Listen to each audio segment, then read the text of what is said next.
Here's something that might surprise you. In ancient religious texts, days actually begin with darkness, not light. It completely flips our modern understanding of time and progress on its head, especially when we look at social movements. That's such an interesting perspective. How does this ancient way of marking time relate to modern social change?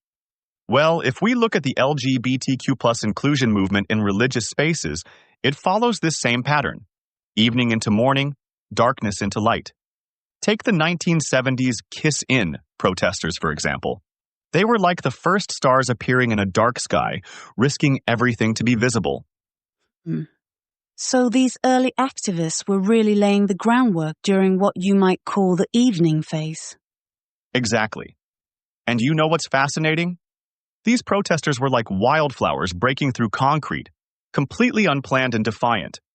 Historical records show they faced arrest, job loss, and family rejection. Yet they persisted.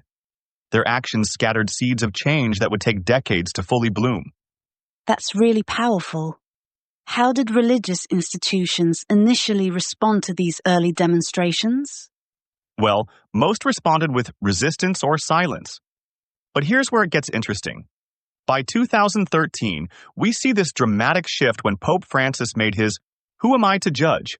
statement about gay priests. That single comment reached over 1.2 billion Catholics worldwide.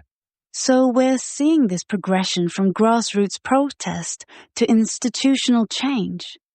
What's happening in religious spaces now? Recent surveys show that about 70% of U.S. religious young adults support LGBTQ+ inclusion, compared to just 30% of their grandparents' generation. We're seeing major denominations not just tolerating, but actively celebrating diversity. One large Protestant denomination recently created a formal process for LGBTQ+ believers to share their stories during worship services. That's quite a transformation over just a few decades, though I imagine there's still significant work ahead. Oh, definitely. Studies show that LGBTQ+ individuals are still 3 times more likely to leave their faith communities than their straight peers. But here's what's encouraging. For every church that closes its doors, 2 are opening them wider. It's like watching a garden grow in real time. You've mentioned this garden metaphor several times. Could you expand on how it relates to allyship?